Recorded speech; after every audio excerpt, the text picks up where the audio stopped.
Well, the story for Who Killed Bobby Wright has been something that's been on my mind for a very, very long time. The concept for it is actually based on real life stories. It's an amalgamation of a number of different stories. Most prominently, a mentor of mine, somebody I've known for pretty much all of my life, actually suffered the kind of way that Bobby Wright does in the piece. In real life, he was stabbed twice in the head, suffered a deep knife cut, a blade cut. It's a long story, but basically he was a leading Sikh activist at the time in the late 80s, it was mid 80s, it was 1985. He was head of the biggest Sikh organization in the world, and he got knifed in the head. So it always kind of dawned on me that it isn't just conspiracy theories, people do come after you.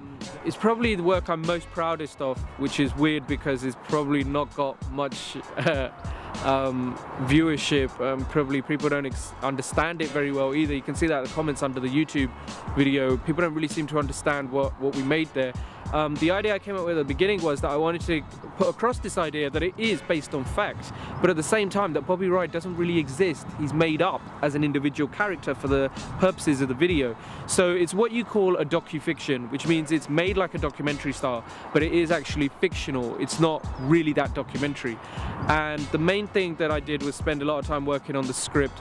Once I nailed the script, spoke to a couple of good friends who had started doing little bits of video with people who were actually students of mine from a Sikh studies course I teach, Narveer and Gurbir. Sat down with them, spoke to them at length about it, and decided that this is something we can make. So we started getting together what it would take in terms of actors and actresses, what it would take in terms of location, started getting all those things together, and then just one day went out and started shooting all the different bits and pieces. I think at that time in my head it wasn't real that it was going to come together, but I'm not going to pretend. It's the work I'm most proudest of in my life is Who Killed Bobby Wright. Well, I loved working with music. I started out working in music. I started working in recording studios and then working with record labels. I always liked the business side of it, less the artist side, although I kept a foot in that as well.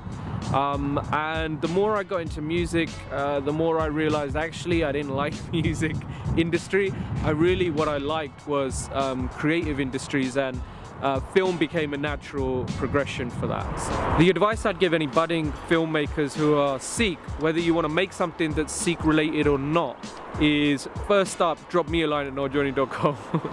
We'll help you make it. Seriously, yeah, you should hit up people like me. You should hit up some of the other filmmakers that you know of who are Sikhs. People that will help you get your piece made, and if they're worth their salt, they'll help you, even if it's just through email, by giving you advice or saying, we're doing this shoot, you can come get some experience on how you make things and how you produce them, how you film them. The biggest thing is this: don't expect to make something that reaches out to millions of people. Don't expect to make something that's going to go viral, it's going to make you a hit, it's going to make you money, that's even going to make you your next film. Just concentrate on trying to make something and make sure you actually make it.